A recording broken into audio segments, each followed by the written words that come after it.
welcome to the second episode of the Everyday Performance Podcast. I'm Aaron Patterson, he's Mitch Gill, and we're excited to bring you another exciting episode today. Today we're going to discuss a little more of our training philosophy and kind of our principles, pillars if you want to call them that, and kind of what guides us in our training. And so we'll get into a little more of that today. But first, how are you doing today, Mitch? Doing well, man. It's about going to be 80, 85 today here in Georgia. It was warm. We had a little spring festival this weekend, and I went with a tank top, and I'm nice and red today. So I was only out there for about an hour and a half, but got to get rid of that t-shirt tan here in a little bit. So that's right. We had I think it was closer to 80 degrees on Saturday, which was really nice, and then I haven't checked it for sure. I think it's supposed to be back down in like the 30s or 40s again today. So nice Midwestern April weather, I guess. Yeah, we were kind of like that a couple weeks ago, where it was just, you'd have one day it would be 70, 75, and then the next day it'd be, high 40s. And I think one day we had it go from 40 and drop down into the 30s. 70 and drop down into the 30s overnight. And we had a lot of people coming back from spring break with, temperature shock. So, I'm sure. Yeah, it was interesting. For sure. So yeah, like I mentioned, we're going to talk a little bit about our training philosophies today.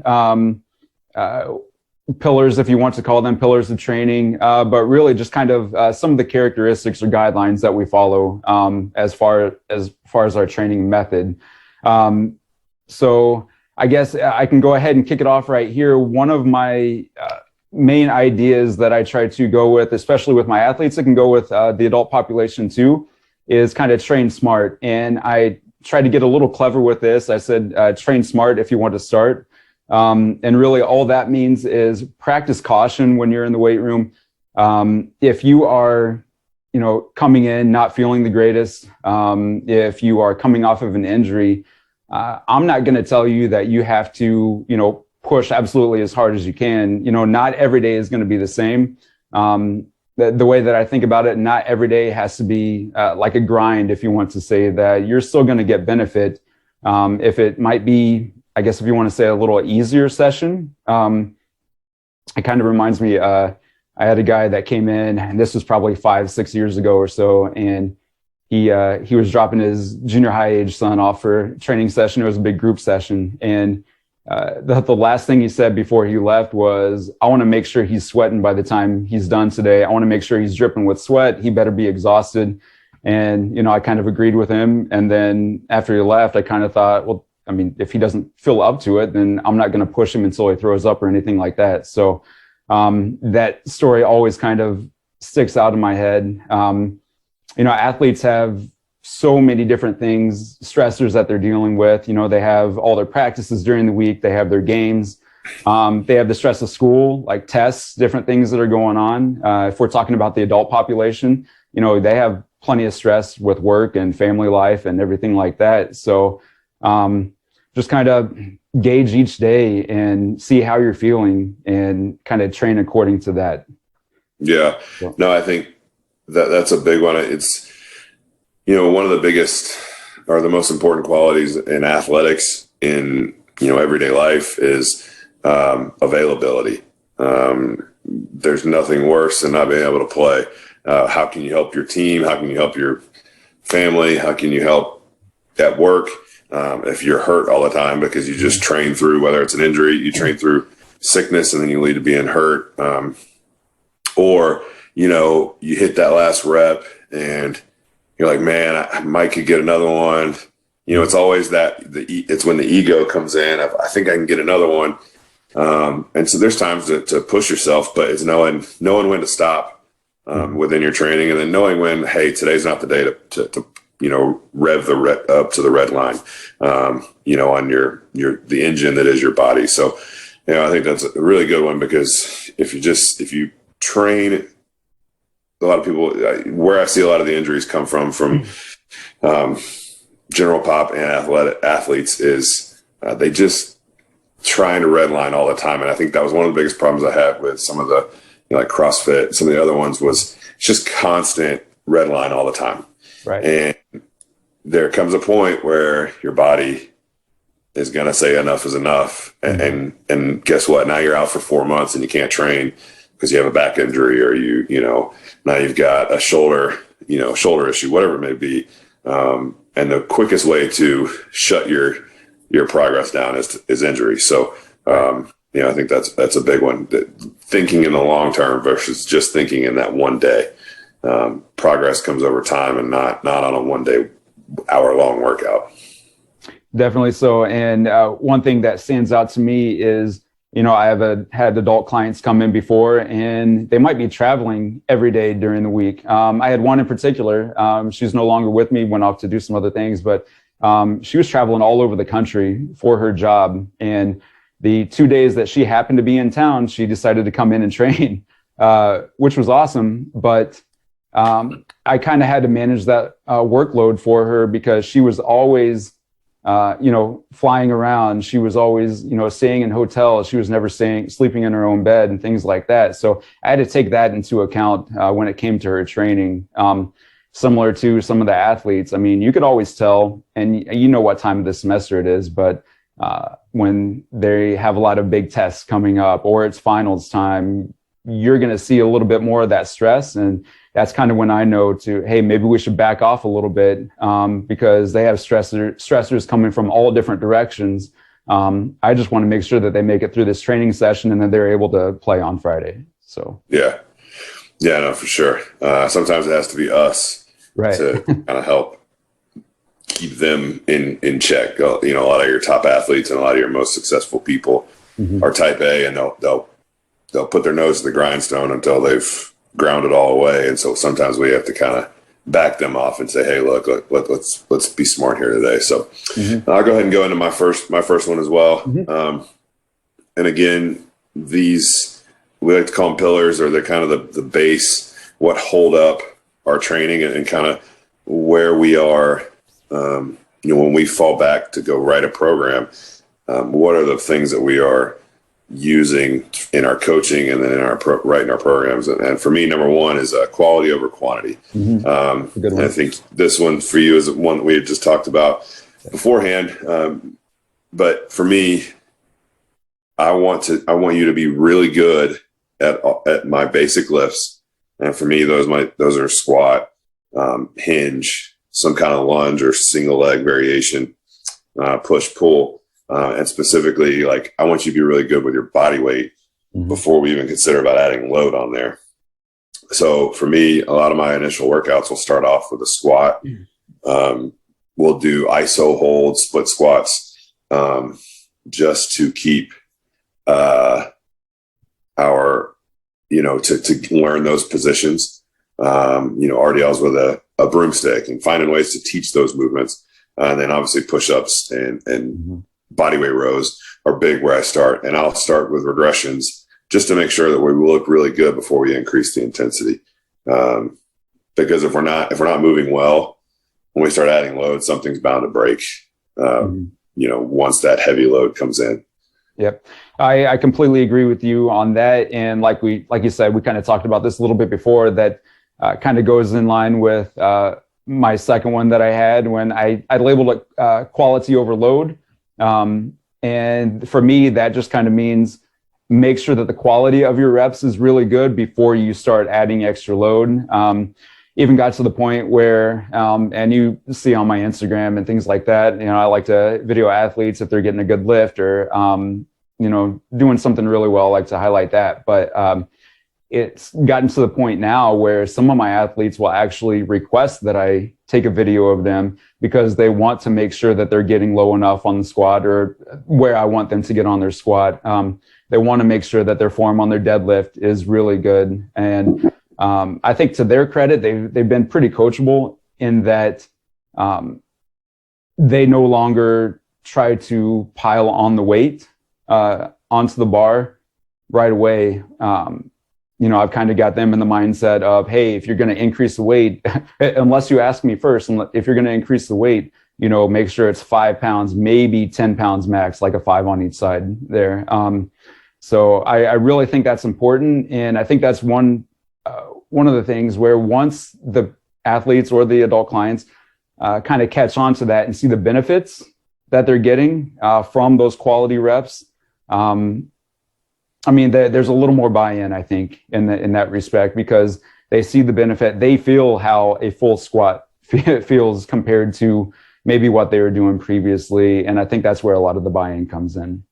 Yeah, and where I've seen it as well is if I get a kid with a bad push-up or a bad bench press, bad whatever, if we can clean up their movement, a lot of times their lack of progress in their training, like in a deadlift or a squat, is because of their poor movement. Maybe they've come to me and, hey, coach, I just feel like I'm stuck, blah, blah. We go to look, at how they're moving. We realize, hey, maybe in your squat, it becomes a little more like a good morning, or your bench press, your elbows are flaring, or just depending on how they're, different things. If we can get those cleaned up, a lot of times they'll see immediate results and, an immediate increase in performance, whatever that may be. It may feel easier, whatever it is. And that way you'll see a long-term, the long-term progress is a lot easier, and you don't get the moments where you're stuck just because, again, your movement becomes poor. You get out of line, get out of alignment, and now the muscles can't do what they are meant to do. So then that's when you end up with injury, or again, just getting stuck at a certain weight or a certain performance. Mm-hmm. That reminds me, I had an athlete last week, and this has happened in other times before, but I had one, and she saw that I was watching her. She saw that I was watching her form, and she kind of stopped and said, "Am I doing this right?" And I said, "Yeah, it looks great." And she said, "Well, it feels really easy." And then I kind of explained to her, like, her form is a lot better. And when she was doing it the correct way, then yeah, it felt a lot easier. And she wasn't trying to do a ridiculous amount of weight that was too heavy for her. Yeah. So. Yeah. And you get sometimes when they feel it, it'll feel awkward at first, but it'll feel easy again. Right. And so then it makes it just, it'll often click with that. So I'll go on to my next one. It sounds like we, similar. So that was kind of your second one.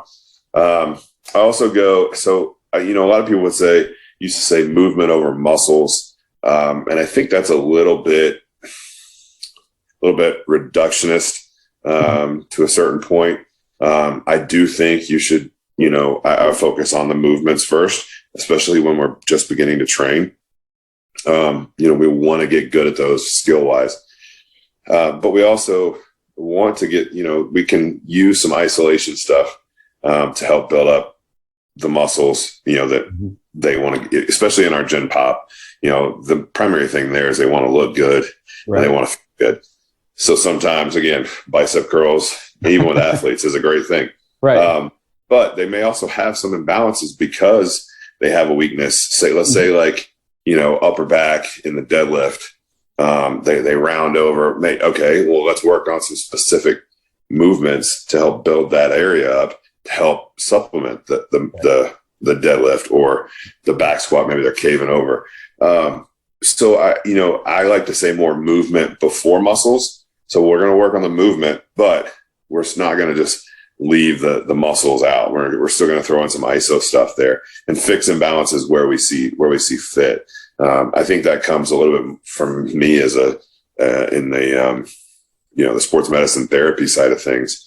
Is there's going to be something that is lacking that is causing something else to have to take over. So if we can focus on that muscle, get it strong, and then integrate it into the movement, we can typically see either better performance or they feel better, and it takes the load off of the other tissues, so you don't end up with a overloaded, whether it's patella tendonitis, Achilles tendonitis, shoulder, whatever it may be. So I think, again, movement before muscles, but not over it. Like, we're not just completely disregarding some of the isolation stuff, because there's some isolation. Even bicep curls have some merit in terms of, like Cody Hughes talks about the bicep curl can be big for bench press stability. Mm-hmm. You wouldn't think it, but again, that bicep crosses the shoulder. So we need to consider that when we're looking at a bench press or any kind of pushing exercise. So Right. It's kind of funny you mentioned that with the biceps curls. I have some of my tennis athletes specifically, every now and then I'll have them do some like tricep extension. And, a lot of people think of that as just like a muscle building exercise. They want their arms to look good. But then no, I kind of explain, well, yeah, your arms are going to look good. You're better because of this, but it's actually to help deceleration and kind of that injury prevention aspect. So I don't know, when you mentioned bicep curls, that just reminded me of that a little bit. Yeah. So, yeah, speaking of movement, I guess this is actually, if I had a third one that we're going to talk about today, I kind of mentioned my warm up that I have everyone go through, and that really is just full movement exercise. And if we're talking about improving their movement over time, a lot of my athletes they don't vocalize it all the time, but I think they might get a little tired or worn down from that warm up that I have them do. Because sometimes it takes 10 minutes or so, 10, 15 minutes. But with that, we're going through, walking lunges, reverse walking lunges, lateral walking lunges. We get into have them do inchworms. Not many people like inchworms, and I usually hear about that. Usually hear about that one, but I explain it's good for their flexibility, hip mobility. We do what I call like a Spider-Man crawl. We'll get into the monster walks or straight leg walks. So yeah, right off the bat at the beginning of our sessions, we always work those movement qualities in through our warm up, and we get into like lateral skips and the karaoke and all that type of thing. But kind of my, I guess, philosophy or mindset with that is they are doing this every time that they come in, and eventually they're going to get more efficient in their movements just by that repetition. And even if they don't recognize it, they're starting to move a lot better, which hopefully they'll see that they're moving better on the field or court. And they probably don't realize it, but by getting so much repetition of all those movements, multi-directional, that is helping their other main lifts. That's helping their deadlift. That's helping their squat. That's helping if I have them do like weighted walking lunges or split squats or anything like that. So definitely agree with your point there. Like movement is key. If you can move better, if you can get those movement qualities improved, then you're going to be better overall. Yeah. You mentioned that almost the daily or as many times as you see them in a workout, with a lot of my early, beginners, a lot of my workouts, I may only have, say on a 3-day a week workout, we might only do an A-B workout over and over and over, because we're going to hammer those basics. We're going to get a lot of reps in those exercises, because again, these exercises are just as much a skill as they are, like swinging a baseball bat, or hitting a tennis racket, hitting a tennis ball. Mm-hmm. Just like in the sport, you've got to have a lot of practice at it. So that's one of the reasons I do like the 1x20 workouts that you see some people doing from Michael Yes's, and then we can obviously talk about that. I've used that with some athletes that I don't necessarily get a lot of. It was somebody that I didn't get to see. They were just training. They needed a program, remotely. They were just looking for something, and they were like in the 7th grade. And I thought that's a great program, because 3 days a week, you're hitting one set, to 15 to 20 reps, and you're getting that work, and it's multiple times a day. And you don't learn these movements just by showing up one day and it happening. I mean, it takes time. As somebody that at 6'7", that squatting didn't come easy, takes a lot of time. I mean, I wasn't a great squatter in high school, and still not, but it took me a lot of time and a lot of work to get to that point.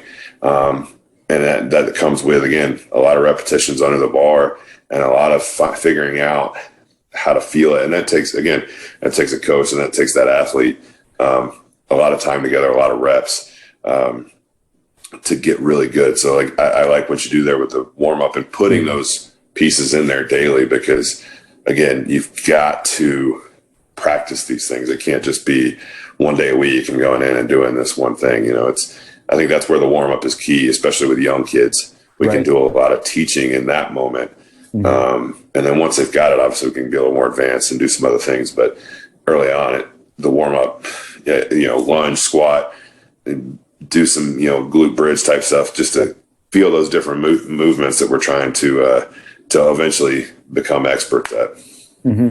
No, definitely the case. And I think, and that this might go off on a different topic, but you mentioned that daily repetition or as many times as as the athletes or clients come in. And that's where whenever a parent or anyone that wants to come in and train is asking about, how many days a week should my kid train? I say minimum 2 days. Sometimes athletes will come in, or general pop clients will come in 3 days a week. And really it's not in a selfish sense for me. I'm thinking of the athlete and really just that consistency over time. I've had some, and it's just because of their schedules. We talked about how busy youth sports can be right now, but they might make it in 1 day a week, which is fine. Like, I'm absolutely happy that they're coming in, they're getting a little bit of work. A little bit of work is better than none. But it's really that consistency over time that's really going to benefit them. Yeah, no, for sure. And then my last one, this one doesn't really pertain to the general pop, right? More for athletes, but had changed this recently after listening to some stuff with Tony Villani out of Florida. He's a speed, I say speed. He's a strength coach out of Florida, but does a lot of speed, a lot of agility, talks and education stuff. And if you're into speed and agility, he's a guy I would definitely check out. I really like his system. But Tony talks about speed kills, but you've got to be able to control it. And he actually even makes it. He's like, speed can actually kill the athlete. If you don't know how to control that speed, it can make you a worse athlete. We've all seen the guy that can run really fast. When comes time to cut, comes time to change direction, comes time to react, they just can't. They just can't handle it. That's why you don't see a lot of these high level track guys that when they go to try to practice, play the highest level, like Usain Bolt as a receiver or soccer player or whatever. Right. They just don't have that ability to control the speed in a manner that allows them to do what they need to do. So that's what I think Tony talks about, for every dose of speed, you need 2 doses of agility.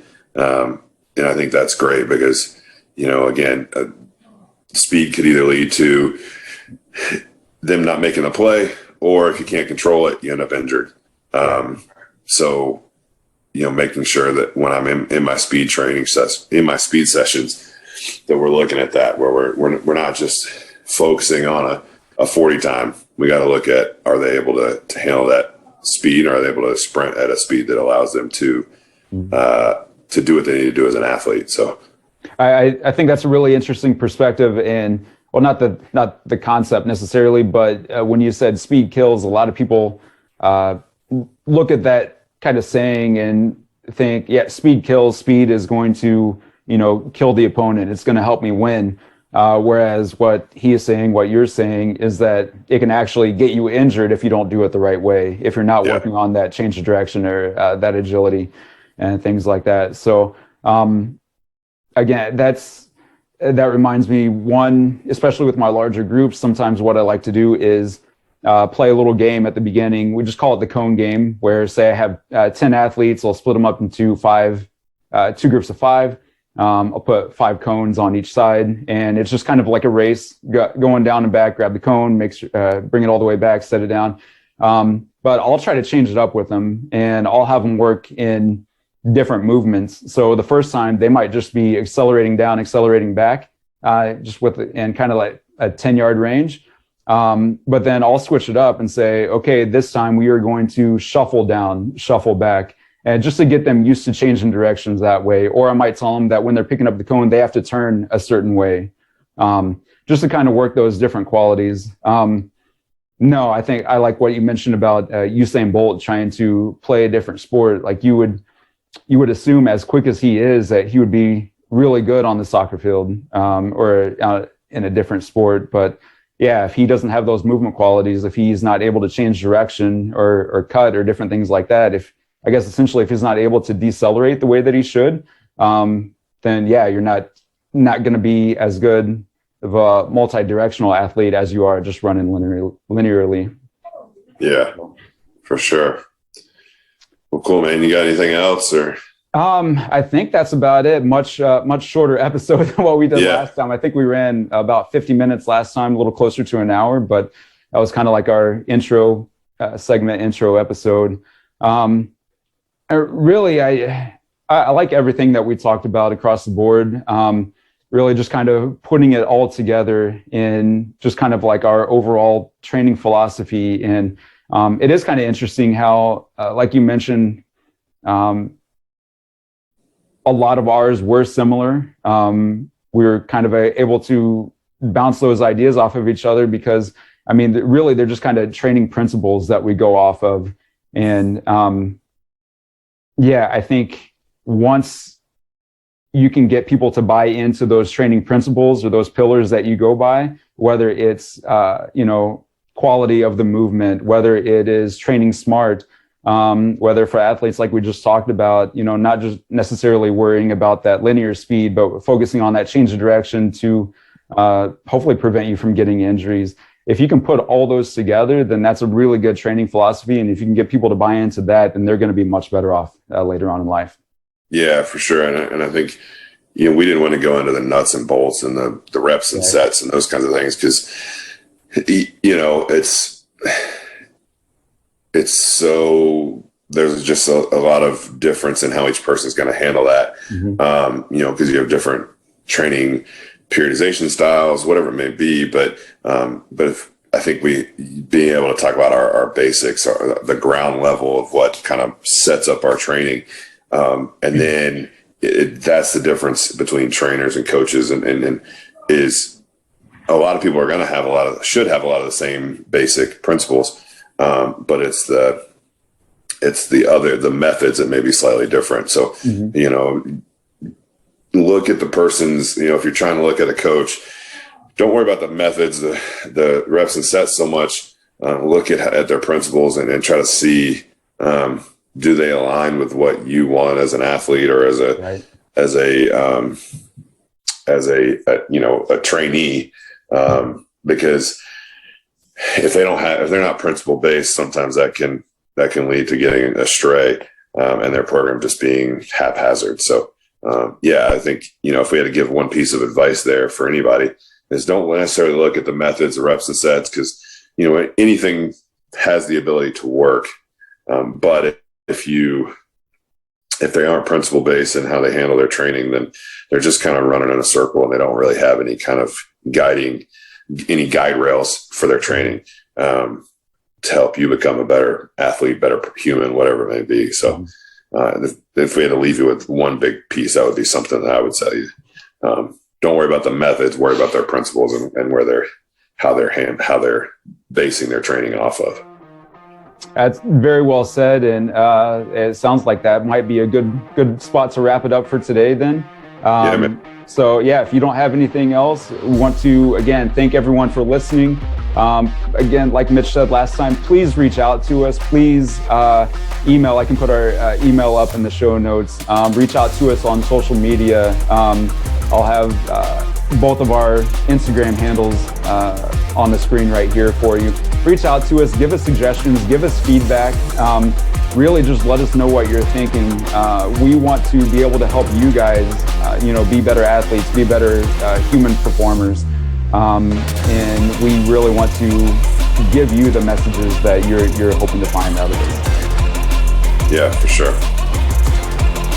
All right, well then, until next time, thanks again for listening, and we'll see you next time. Have a good one.